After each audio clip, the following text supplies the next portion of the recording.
Hi guys, তোমরা সবাই কেমন আছো? আশা করি খুবই ভালো আছো।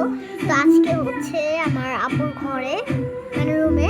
তো ওখানে হচ্ছে আমি একটা জিনিস পাইছি। তো চলো, তো তার আগে হচ্ছে এটা অ্যাকোরিয়াম তোমাদের কাছে শেয়ার করি। দেখো,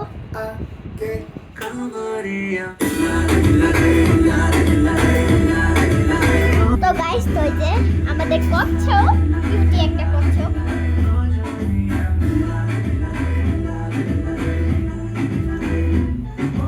ভয় পাইতেছি আমি অনেক।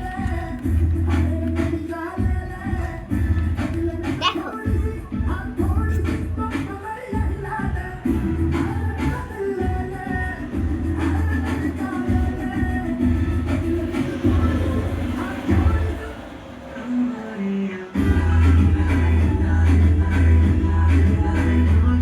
তো আজকে পর্যন্ত এতটুকুই। তো দেখা হবে কোনো নেক্সট